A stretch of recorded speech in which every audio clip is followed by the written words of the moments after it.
आज तळेगावसारखी एक मोठी एम-आय-डी-सी इथं आहे. पण अनेक कंपन्या आहेत, त्या आता इथे थांबायला नको म्हणतायत. हे नेमकं मावळात काय सुरू आहे?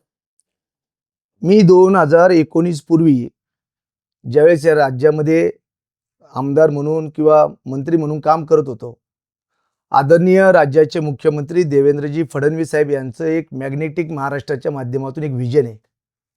या राज्यातल्या तरुणांना रोजगार मिळाला पाहिजे. व्यवसायाच्या माध्यमातून, विकासाच्या माध्यमातून महाराष्ट्र पुढे गेला पाहिजे.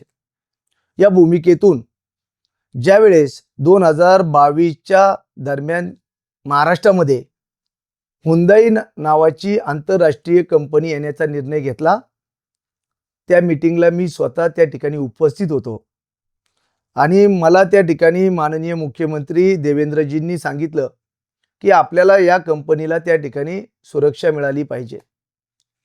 प्रामुख्याने एखादी कंपनी येत असेल तर त्यांना जर आपण त्या ठिकाणी सरकार मदत केली तर त्याचा फायदा मोठ्या प्रमाणात वेगवेगळ्या ह्याच्यामध्ये होतो. म्हणजे रोजगार तर मिळतोच, परंतु बाकीच्या ठिकाणी देखील रोजगाराच्या अनेक संधी त्या माध्यमातून उपलब्ध होत असतात. आज मुंबई पुण्याच्या मध्यवर्ती असलेला मावळ हा खऱ्या अर्थाने महाराष्ट्राचं केंद्रबिंदू होत चाललेला आहे.